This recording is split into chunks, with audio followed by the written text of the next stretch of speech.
चलिए हम देखते हैं पॉलिटिक एनसीईआरटी क्लास 9 के तीसरा चैप्टर है। चैप्टर के नाम है चुनावी राजनीति के बारे में देखेंगे। तो इसके परिचय पहले देखें। अध्याय 1 में हमने देखा कि लोकतंत्र के लिए न तो संभव है और न ही जरूरी है कि लोग सीधे शासन करें, और हमारे समय में लोकतंत्र का सबसे आम स्वरूप लोगों द्वारा अपने प्रतिनिधियों के माध्यम से शासन चलाने का है।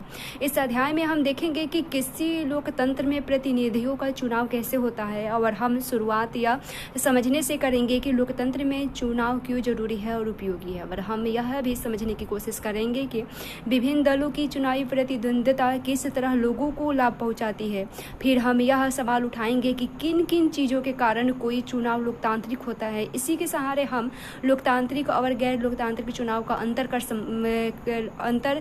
समझ पाएंगे। और अध्याय के बाकी हिस्से में हम इन्हीं पैमानों के आधार पर भारत में हुए चुनाव का मूल्यांकन करेंगे।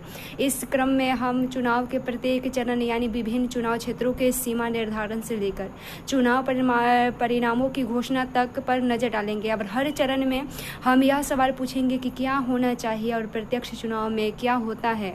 अध्याय के आखिर में हम इस सवाल पर विचार करेंगे कि भारत में हुए चुनाव निष्पक्ष और स्वतंत्र ढंग से हुए हैं या नहीं। यहाँ हम निष्पक्ष और स्वतंत्र चुनाव कराने में चुनाव आयोग की भूमिका पर भी विचार करेंगे।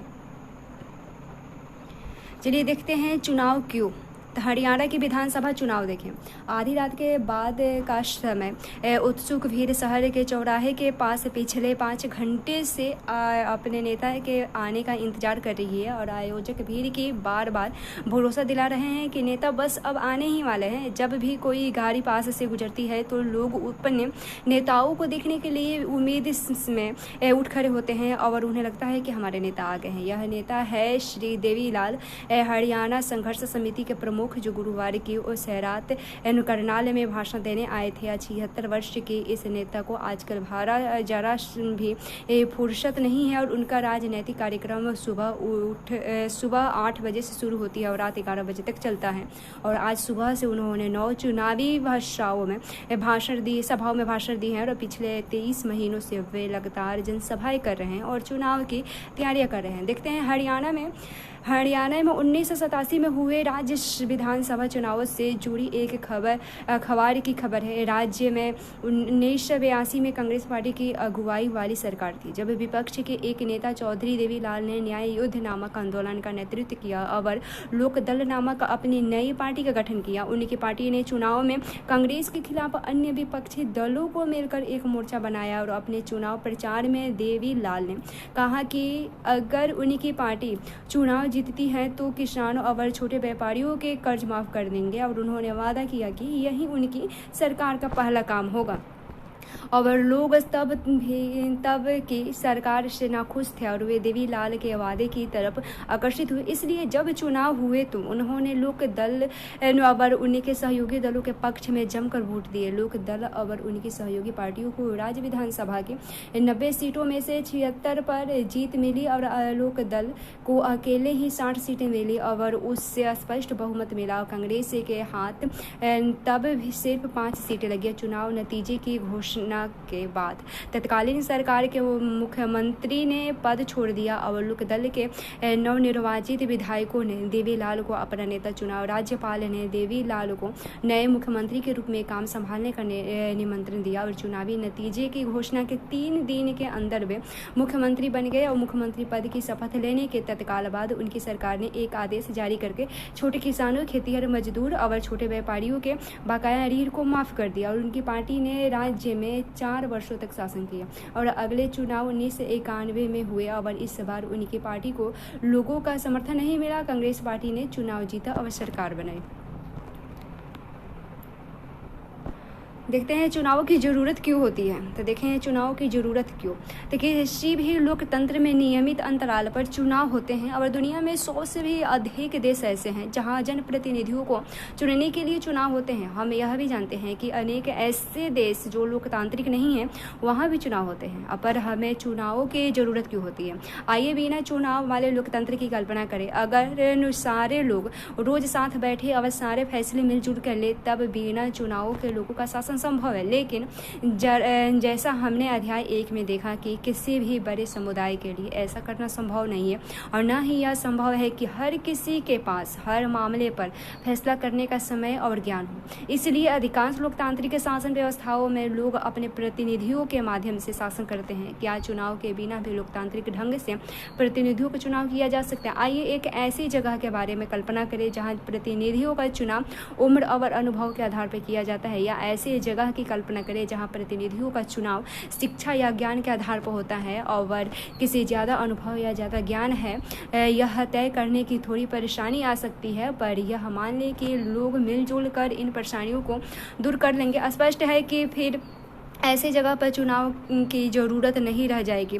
लेकिन क्या फिर हम इस व्यवस्था को लोकतंत्र कह सकते हैं? हम यह कैसे पता लगाएंगे कि लोगों को उनका प्रतिनिधि पसंद है या नहीं? हम यह व्यवस्था कैसे करेंगे कि प्रतिनिधि लोगों की इच्छा के अनुरूप ही शासन करे? और हम इस चीज़ की व्यवस्था कैसे करेंगे कि लोग प्रतिनिधि लोगों को पसंद न हो और वे अपने पद पर न बने रहे? इसके लिए ऐसी व्यवस्था करने की ज़रूरत है जिससे लोग नियमित अंतराल पर अपने प्रतिनिधियों को चुने सके और अगर इच्छा हो तो बदल भी दे। इस व्यवस्था का नाम चुनाव है। इसलिए हमारे समय में प्रतिनिधित्व वाले लोकतंत्र में चुनाव को जरूरी माना जाता है। और चुनाव में मतदाता कई तरह के चुनाव करते हैं। वे अपने लिए कानून बनाने वाले का चुनाव कर सकते हैं, वे सरकार बनाने और बड़े फैसले करने वाले का चुनाव कर सकते हैं, वे सरकार और उनके द्वारा बनने वाले कानूनों का दिशा निर्देश करने वाली पार्टी का भी चुनाव कर सकते हैं। ये जो दी गई तस्वीर ये कहती है कि हमने देखा कि लोकतंत्र के लिए चुनाव क्यों जरूरी है, पर गैर लोकतांत्रिक देशों के शासकों को भी चुनाव कराने की जरूरत क्यों होती है। सोचिए, देखते हैं चुनाव को लोकतांत्रिक मानने के आधार पर क्या है। तो चुनाव कई तरह से हो सकते हैं। लोकतांत्रिक देश में तो चुनाव होते ही हैं, और यहाँ तक कि अधिकांश गैर लोकतांत्रिक देशों में भी चुनाव किसी न किसी तरह के चुनाव होते रहते हैं। और चुनाव लोकतांत्रिक हुए हैं जिसे जांचने के लिए हमारे लिए क्या पैमाने हैं। और हमने अध्याय 1 में इस सवाल पर हल्की सी चर्चा की थी। हमने वहाँ अनेक देशों के चुनाव के उदाहरण दिए थे और जिन्हें हम लोकतांत्रिक चुनाव नहीं मान सकते। आइए वहाँ सीखें, सबक को याद करें और लोकतांत्रिक चुनाव के लिए जरूरी न्यूनतम शर्तों के साथ अपनी बात की शुरुआत करें। पहला, हर किसी को चुनाव करने की सुविधा हो, यानी हर किसी को मताधिकार हो और हर किसी को मत का समान मोल हो। दूसरा है, चुनाव में विकल्प उपलब्ध हो, पार्टियों और उम्मीदवारों को चुनाव में उतरने की आज़ादी हो और वे मतदाताओं के लिए विकल्प पेश करें। तीसरा है, चुनाव का अवसर नियमित अंतराल पर मिलता रहे और नए चुनाव कुछ वर्षों में जरूरी कराए जाने चाहिए। चौथा है, लोग जिसे चाहे वास्तव में चुनाव उसी का होना चाहिए। पांचवा है कि चुनाव स्वतंत्र और निष्पक्ष ढंग से कराए जाने चाहिए जिससे लोग सचमुच अपनी इच्छा से व्यक्ति का चुनाव कर सकें। ये शर्तें बहुत आसान और सरल लग सकती है, लेकिन अनेक देश ऐसे हैं जहां के चुनावों में शर्तों को पूरा नहीं किया जाता है। और इस अध्याय में हम अपने देश में हुए चुनाव पर भी ये शर्तें लागू करके यह जानने का प्रयास करेंगे कि हमारे यहाँ के चुनाव को लोकतांत्रिक कहा जा सकता है या नहीं। देखते हैं, क्या राजनैतिक प्रतिद्वंद्विता अच्छी चीज़ है? देखते हैं, तो इस अध्याय में हम पाते हैं कि चुनाव का मतलब राजनीतिक प्रतियोगिता का प्रतिद्वंद्विता है। और यहाँ प्रतियोगिता का कई तरह का रूप ले सकती है। सबसे स्पष्ट रूप से राजनीतिक पार्टियों के बीच प्रतिद्वंद्विता, निर्वाचित क्षेत्रों में इसका स्वरूप उम्मीदवारों के बीच प्रतिद्वंद्विता हो जाता है। और अगर प्रतिद्वंद्विता नहीं रहे तो चुनाव बेईमानी ही हो जाएगी। लेकिन क्या राजनीतिक प्रतिद्वंद्विता का होना अच्छी चीज़ है? चुनावी प्रतिद्वंद्विता में कुछ अस्पष्ट नुकसान दिखाई देते हैं और इससे हम बस्ती हर घर में बंटवारे जैसी स्थिति हो जाती है। और आपने ही अपने इलाकों में सुना होगा कि लोग पार्टी पॉलिटिक्स के फैलने की शिकायत कर रहे हैं और विभिन्न दलों के लोग और नेता अक्सर एक दूसरे के खिलाफ आरोप लगाते हैं। पार्टी और उम्मीदवार चुनाव जीतने के लिए तरह तरह के हथकंडे अपनाते हैं और कुछ लोगों का कहना है कि चुनावी दौर और जीतने का वह दबाव सही किस्म के दीर्घकालीन राजनीति को पनपने नहीं देता और समाज और देश की सेवा करने की चाह रखने वाले कई अच्छे लोग भी इन्हीं कारणों से चुनावी मुकाबले में नहीं उतरते हैं और उन्हें इस मुश्किल और बेढंगी लड़ाई में उतरना अच्छा नहीं लगता। और हमारे संविधान निर्माता इन समस्याओं के प्रति सचेत थे, फिर भी उन्होंने भविष्य के नेताओं के चुनाव के लिए मुक्त चुनाव मुकाबले का ही चयन किया। उन्होंने ऐसा इसलिए किया क्योंकि दीर्घकालिक रूप से यही व्यवस्था बेहतर काम करती है और एक आदर्श दुनिया में ही सभी राजनीतिक नेताओं को मालूम होता है कि लोगों का हित किन चीज़ों में है तथा ये सभी नेता लोगों की सेवा की प्रेरणा से ही राजनीति में आते हैं। पर असल जीवन में ऐसा नहीं होता है। दुनिया भर के सभी नेताओं को अन्य पेशों के लोगों के समान आगे बढ़ने की, अपना करियर बनाने की चिंता होती है और वे सत्ता में बने रहना चाहते हैं या अपने लिए बड़ी से बड़ी कुर्सी और ज़्यादा से ज़्यादा अधिकार पाना चाहते हैं। संभव है कि उनके अंदर लोगों की सेवा करने की संभावनाएं हो, पर सिर्फ इस भावना के भरोसे चीज़ों को छोड़ना जोखिम का काम है। यह भी संभव है कि उनके अंदर लोगों की मदद करने की भावना हो, पर उन्हें यह मालूम ना हो कि यह काम कैसे किया जा सकता है। या फिर यह भी हो सकता है कि उनके मन में जो विचार हो उनका लोगों को ज़रूरत या स्थानीय स्थितियों से मिल ही ना बैठे। ऐसे में हम इन वास्तविकता का सामना कैसे कर सकते हैं? एक तरीका तो राजनेताओं के ज्ञान और चरित्र में बदलाव और सुधार लाने का है। दूसरा और ज़्यादा व्यवहारिक तरीका यह है कि हम ऐसी व्यवस्था बनाएं जिसमें लोगों की सेवा करने वाले राजनेताओं के पुरस्कार मिले और उनको पुरस्कार मिले और ऐसा न करने वाले को दंड मिले। और इस पुरस्कार या दंड का फैसला कौन करता है? इसका सीधा सा जवाब है कि लोग करते हैं। चुनावी प्रतिद्वंदिता का यही अर्थ है और नियमित चुनावी मुकाबले का लाभ राजनीतिक दलों और नेताओं को मिलता है। वे जानते हैं कि अगर उन्होंने लोगों की इच्छा के अनुसार मुद्दे को उठाया तो उनकी लोकप्रियता बढ़ेगी और अगले चुनाव में उनकी जीत की संभावना भी बढ़ेगी। लेकिन यदि वे अपने कामकाज से मतदाताओं को संतुष्ट करने में असफल रहे हैं तो वे अगला चुनाव नहीं जीत सकते। इस तरह यदि कोई राजनीतिक पार्टी सिर्फ सत्ता में आने के लिए इच्छा से ही आगे आई है तो फिर उससे मजबूरन जनता की सेवा करनी होगी। और कुछ इसी ढंग से बाजार काम करता है। भले ही कोई दुकानदार सिर्फ अपने फ़ायदे की सोचता हो या उसे मजबूरन ग्राहक को अच्छा सौदा लेना ही पड़ता हो, और अगर वह ऐसा नहीं करता है तो ग्राहक दूसरी दुकान दिखेगी।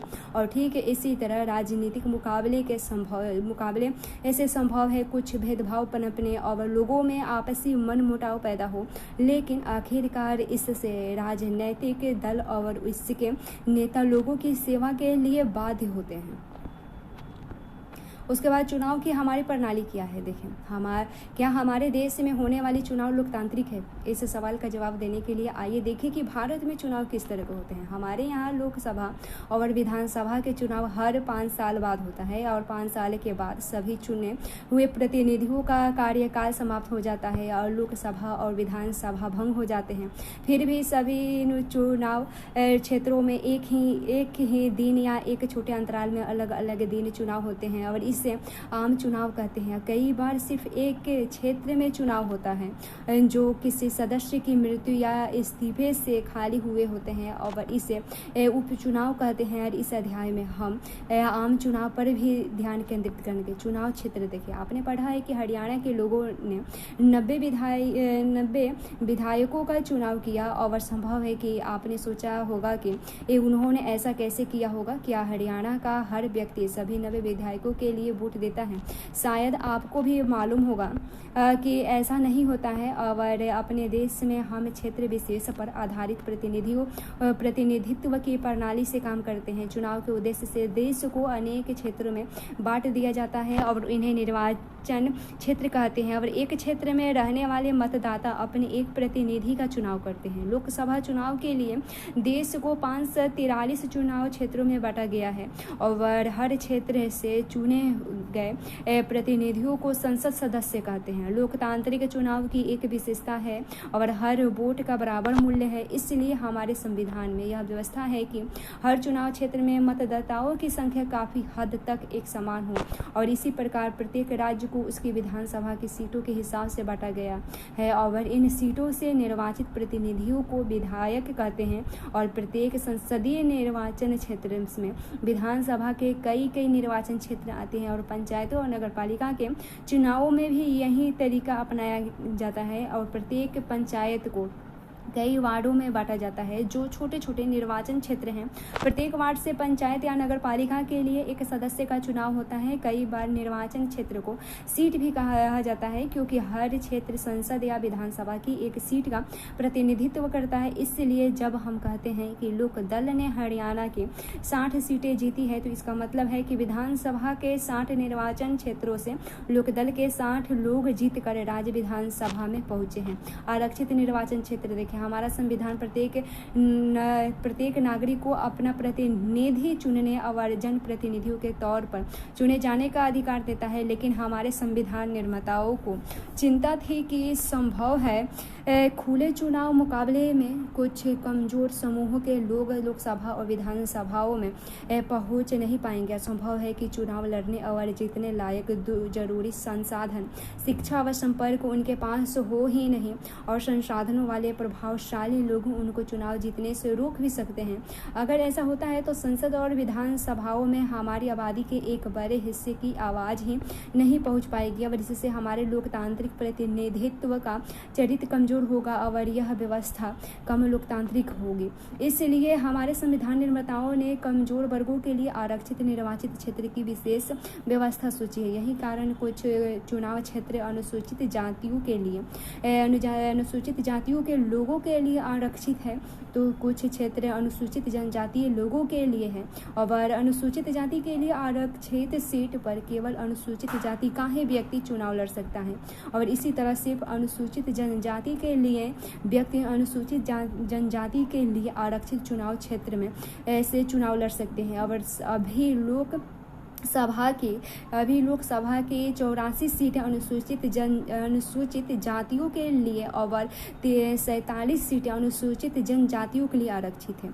26 जनवरी 2019 की स्थिति से ये सीटें पूरी आबादी में इन समूहों के हिस्से के अनुपात में है और इस प्रकार अनुसूचित जातियों और जनजातियों के लिए आरक्षित सीटें किसी अन्य समूह के उचित हिस्से में से कुछ नहीं लेते और कमजोर समूहों के लिए आरक्षण की यह व्यवस्था बाद में जिला और स्थानीय स्तर पर भी लागू की गई है और अनेक राज्यों में अब ग्रामीण पंचायतों और शहरों में नगर पालिका और नगर निगम स्थानीय निकायों में अन्य पिछड़े वर्गों के लिए भी आरक्षण लागू हो गया है, पर हर राज्य में आरक्षित सीटों का अनुपात अलग अलग है। इसी प्रकार ग्रामीण और शहरी स्थानीय निकायों में 1/3 सीटें महिलाओं के लिए आरक्षित की गई है। मतदाता सूची के बारे में देखें,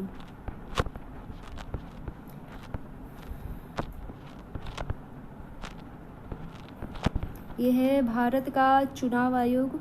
ऊपर दिए गए नक्शे देखिए, निम्नलिखित सवालों का जवाब ढूंढिए। ये है नक्शे और जवाब है आपके राज्य और इसके 2 पड़ोसी राज्यों में लोकसभा निर्वाचन क्षेत्रों की संख्या कितनी है और किन किन राज्यों में लोकसभा के 30 से ज़्यादा निर्वाचित क्षेत्र, इसके पता लगाइए। कुछ राज्यों में निर्वाचित क्षेत्रों की संख्या ज़्यादा क्यों है और कुछ निर्वाचित क्षेत्र इलाके के हिसाब से छोटे और कुछ बड़े क्यों होते हैं और अनुसूचित जाति और अनुसूचित जनजातियों के लिए आरक्षित निर्वाचन क्षेत्र पूरे देश में बिखरे हैं या कुछ इलाकों में इनकी संख्या ज़्यादा है, इसके पता लगाइए। चलिए देखते हैं मतदाता सूची। देखें, एक बार जब निर्वाचन क्षेत्र का फैसला हो जाता है तब यह तय किया जाता है कि कौन वोट दे सकता है कौन नहीं। इस फैसले को अंतिम दिन तक के लिए किसी के भरोसे नहीं छोड़ा जा सकता। लोकतांत्रिक चुनाव में मतदाता की योग्यता रखने वालों की सूची चुनाव से काफ़ी पहले तैयार की जाती है और हर किसी को वो दे दी जाती है और इस सूची को आधिकारिक रूप से मतदाता सूची कहते हैं। आम बोलचाल में इसे वोटर लिस्ट भी कहते हैं। यह एक महत्वपूर्ण कदम है क्योंकि इसका सीधा संबंध लोकतांत्रिक चुनाव की पहली शर्त अपना प्रतिनिधि चुनने के लिए हर किसी को समान अवसर मिलने से है। और पहले हमने सार्वभौमिक वयस्क मताधिकार के बारे में पढ़ा और व्यवहार में इसका मतलब है कि हर किसी को मत देने का अधिकार होना चाहिए और हर एक का मत समान मूल्य का होना चाहिए और जब तक ठोस कारण न हो किसी को मताधिकार से वंचित नहीं किया जा सकता। अलग अलग नागरिक अनेक मामलों में एक दूसरे से भिन्न होते हैं। कई अमीर हैं, कई गरीब हैं, तो कई बहुत पढ़ा लिखा है तो कोई कम या एकदम अशिक्षित, और कोई बहुत दयालु है तो कोई नहीं है। पर हर कोई इंसान तो है और अपनी ज़रूरतों और विचारों के अनुरूप समाज में योगदान करता है। इसलिए सभी को प्रभावित करने वाले निर्णयों में सबकी भागीदारी होनी चाहिए। हमारे देश में 18 वर्ष और उससे ऊपर के उम्र के सभी नागरिक चुनाव में वोट डाल सकते हैं और नागरिक की जाति, धर्म, लिंग चाहे जो भी हो उसे मत देने का अधिकार है। और अपराधियों और दिमागी असंतुलन वाले कुछ लोगों को वोट देने के अधिकार से वंचित नहीं किया जा सकता, लेकिन ऐसा सिर्फ बेहद खास स्थितियों में ही होता है।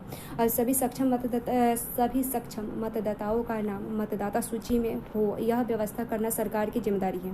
चूँकि हर अगले चुनाव में नए लोग मत बनाने की उम्र तक आ जाते हैं और इसलिए हर चुनाव से पूर्व मतदाता सूची को सुधारा जाता है। जो लोग उस इलाके से बाहर चले जाते हैं या जिनकी मौत हो जाती है या उनके नाम या सूची में से काट दिए जाते हैं, हर 5 वर्ष में मतदाता सूची का पूर्ण नवीनीकरण किया जाता है। और इस मतदाता सूची को एकदम ताज़ा रखने के लिए किया जाता है। पिछले कुछ वर्षों से चुनावों में फोटो पहचान पत्र की नई व्यवस्था लागू की गई है। सरकार ने मतदाता सूची में दर्ज सभी लोगों के यह कार्ड देने की कोशिश की है। वोट देने जाते समय मतदाताओं को यह पहचान पत्र साथ रखना होता है, जिससे किसी एक का वोट कोई दूसरा न डाले।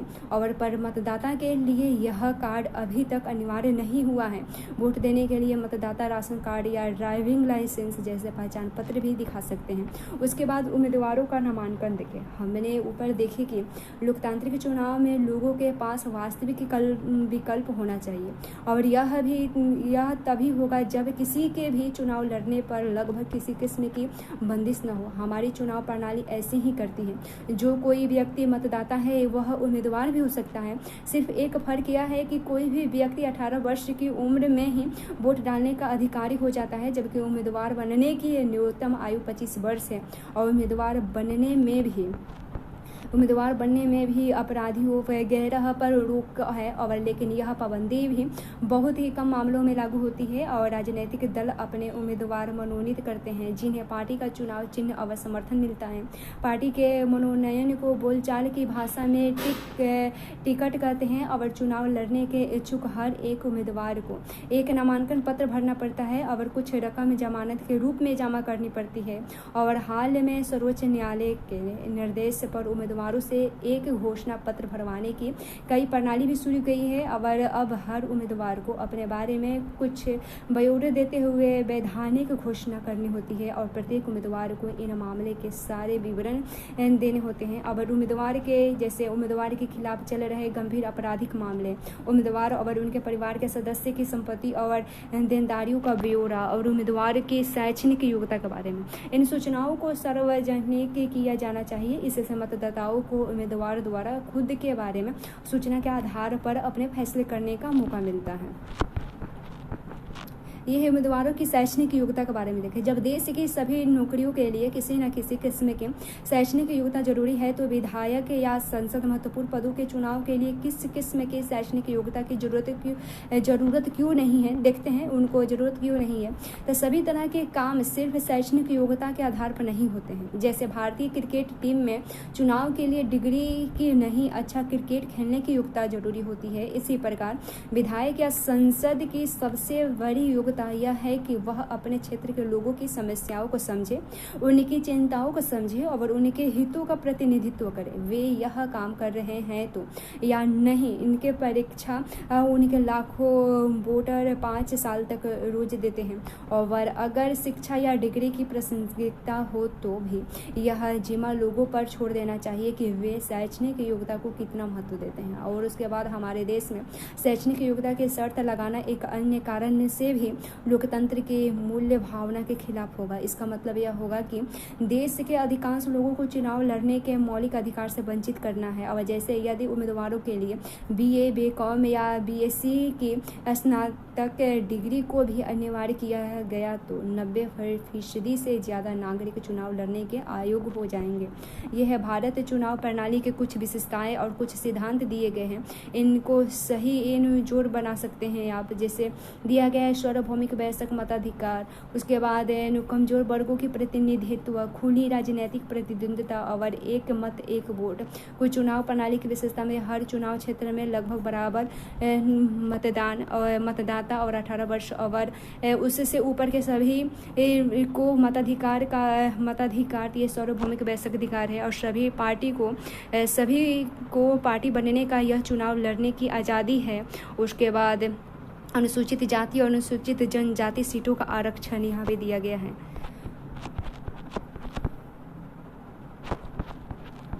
उसके बाद देखिए चुनाव अभियान के बारे में देखें तो चुनाव को कुछ मुख्य उद्देश्यों की अपनी पसंद के प्रतिनिधियों, सरकार और नीतियों का चुनाव करने का अवसर देना है। इसलिए कोई प्रतिनिधि बेहतर है, कौन पार्टी अच्छी सरकार देगी या अच्छी नीति कौन सी है, इस बारे में स्वतंत्र और खुली चर्चा भी बहुत जरूरी है। चुनाव अभियान के दौरान यही होता है। हमारे देश में उम्मीदवारों की अंतिम सूची की घोषणा होने के और मतदाता की तारीख के बीच आमतौर पर 2 सप्ताह का समय चुनाव प्रचार के लिए दिया जाता है। इस अवधि में उम्मीदवार मतदाताओं से संपर्क करें और राजनेता चुनावी भाषाओं में भाषण देते हैं और राजनीतिक पार्टियों अपने समर्थकों को सक्रिय करती हैं। इसी अवधि में अखबार और टीवी चैनलों पर चुनाव से जुड़ी खबरें और बहसें भी होती है। और यह असल में चुनाव अभियान सिर्फ 2 हफ्ते नहीं चलता। राजनीतिक दल चुनाव होने के महीने पहले कई महीने पहले से ही इसकी तैयारी शुरू कर देते हैं।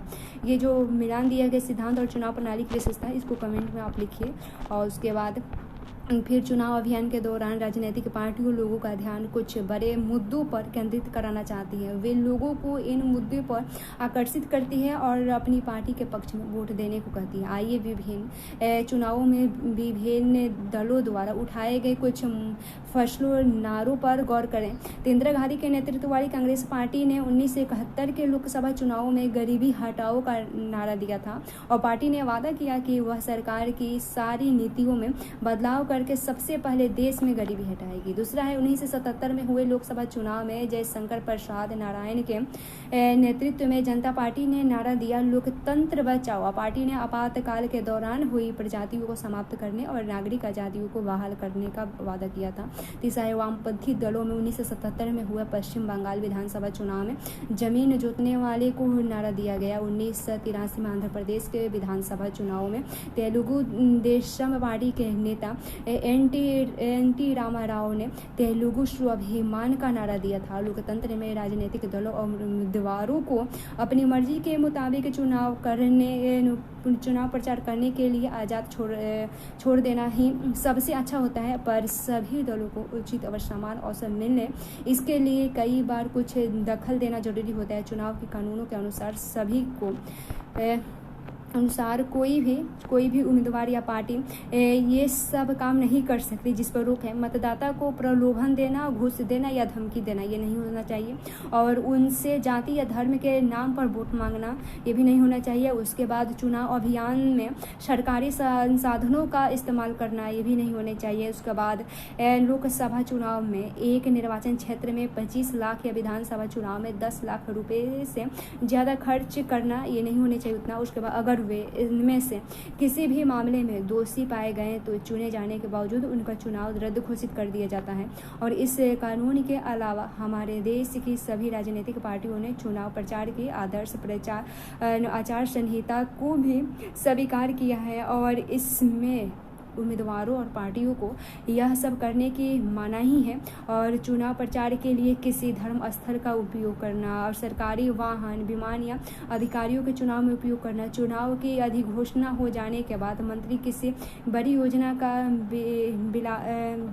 का बिलान्यास, बड़े नीतिगत फैसले या लोगों को सुविधा देने वाले वादे नहीं कर सकते हैं। उसके बाद मतदाता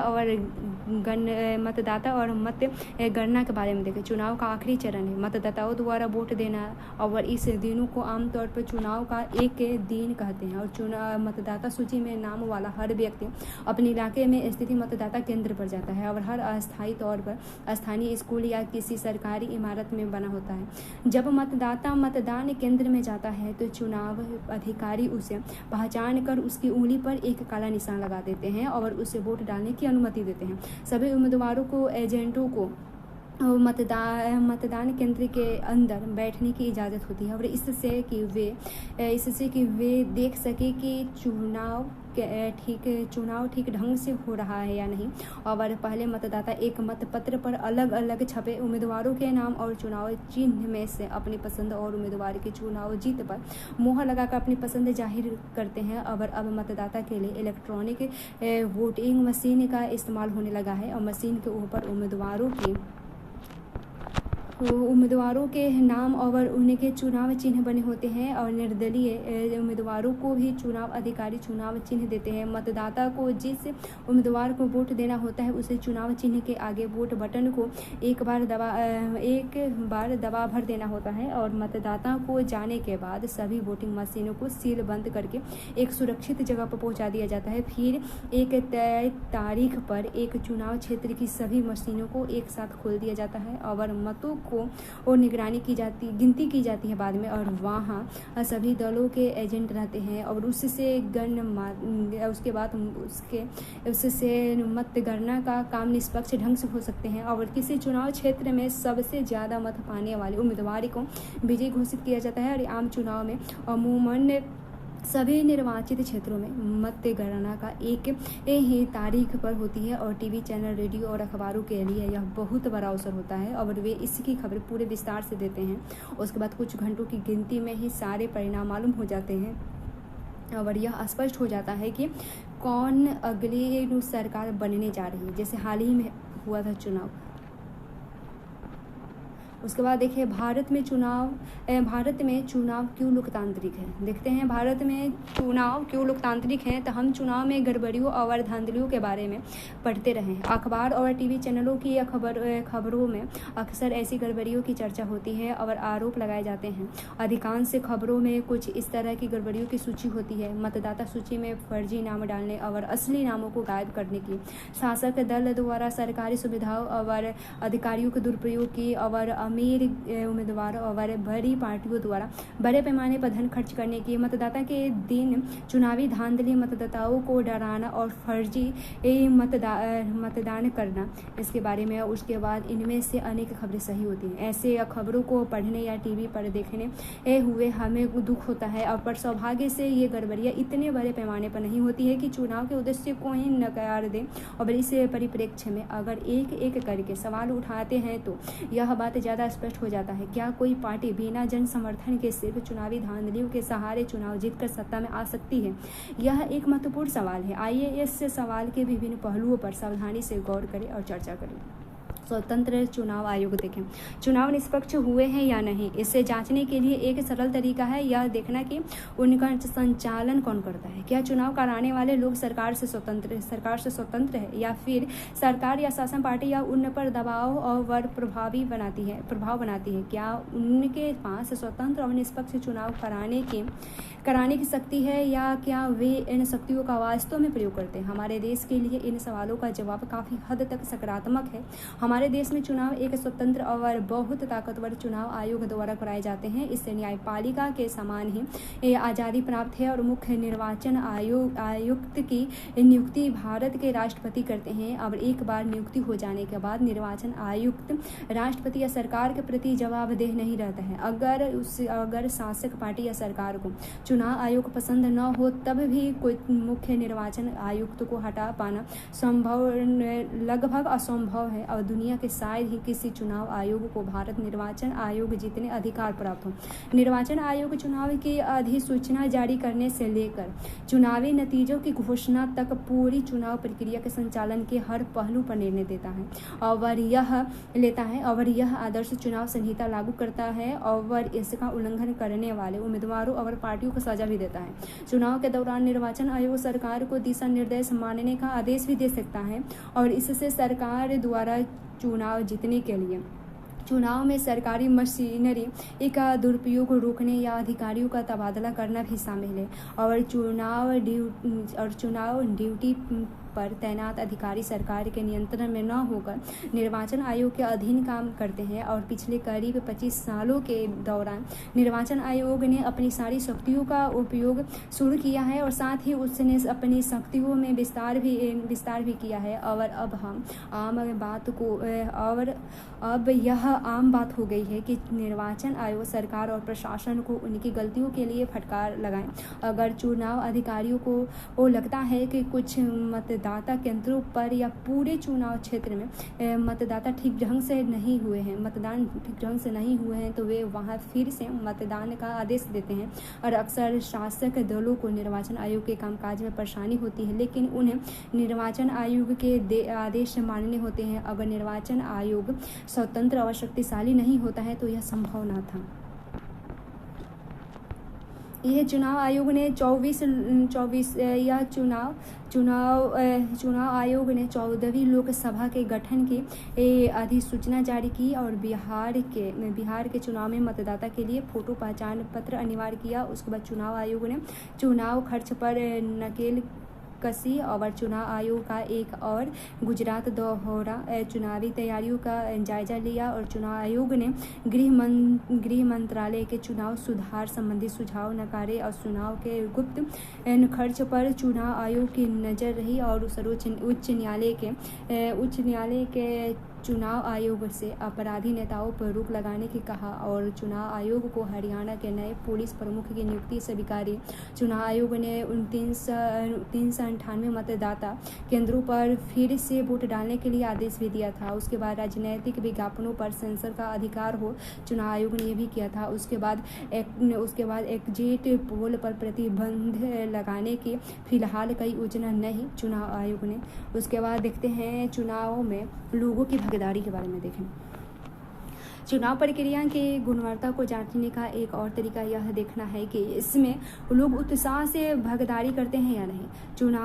अगर चुनाव प्रक्रिया स्वतंत्र और निष्पक्ष नहीं होता है तो लोग इसमें भागीदारी करना जारी नहीं रखेंगे। तब इन लेखाचित्रों को पढ़िए और भारतीय चुनाव में लोगों की भागीदारी के बारे में कुछ निष्कर्ष निकालिए।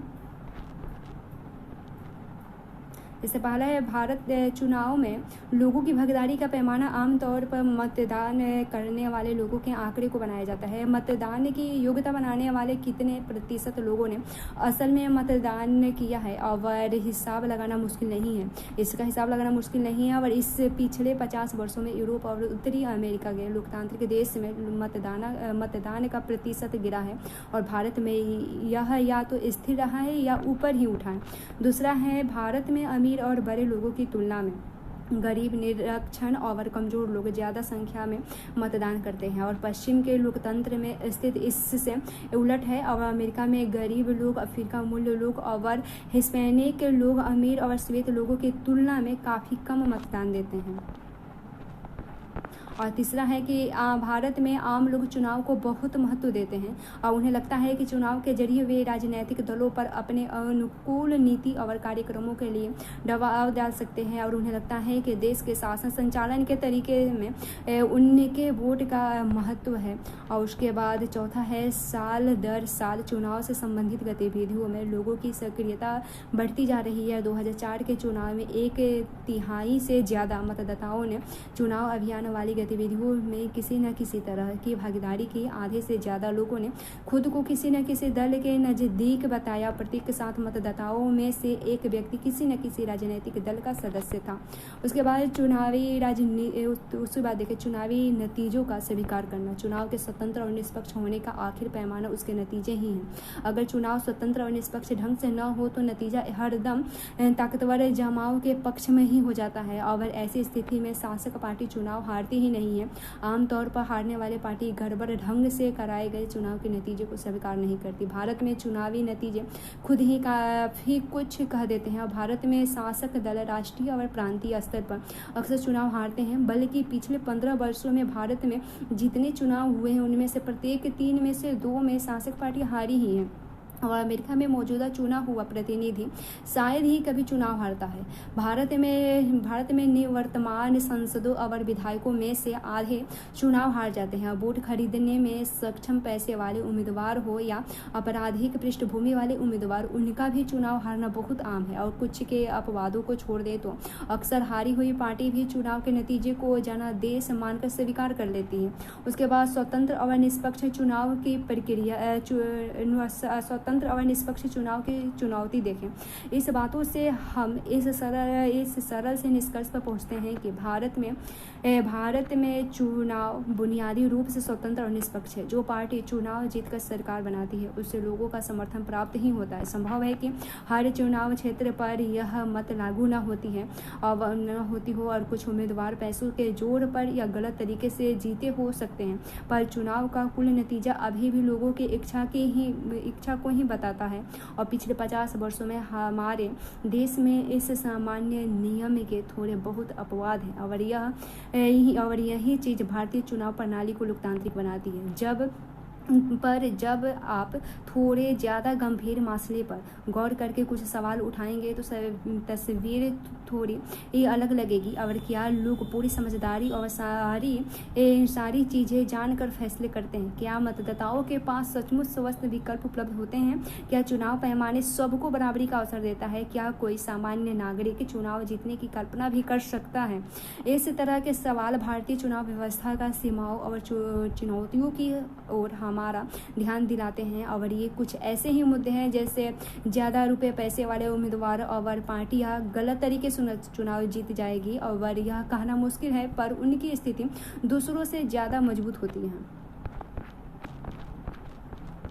और उसके बाद दूसरा, देश के कुछ इलाकों में आपराधिक पृष्ठभूमि और संबंधी वाले उम्मीदवारों दूसरों को चुनाव मैदान में से बाहर करने और बड़ी पार्टियों के टिकट पाने में सफल हो जाना।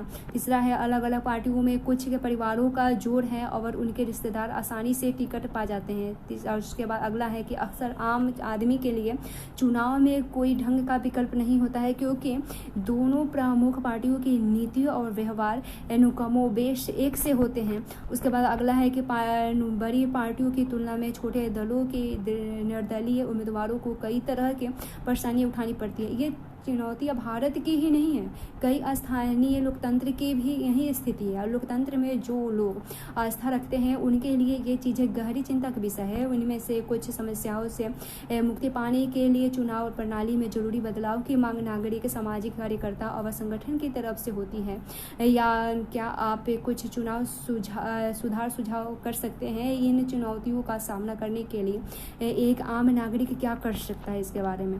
तो चुनावी धांधली देखें तो चुनाव में चुनावी धांधली क्या है? तो चुनाव में अपने वोट बढ़ाने के लिए उम्मीदवार और पार्टियों द्वारा की जाने वाली गड़बड़ या फरेब, इसमें कुछ ही लोगों द्वारा काफ़ी सारे लोगों के वोट डाल देना और एक ही व्यक्ति द्वारा अलग अलग लोगों के नाम पर वोट देना और मतदान अधिकारियों को डरा धमका कर या रिश्वत देकर अपने उम्मीदवार के पक्ष में काम करवाना जैसी बातें शामिल होती है।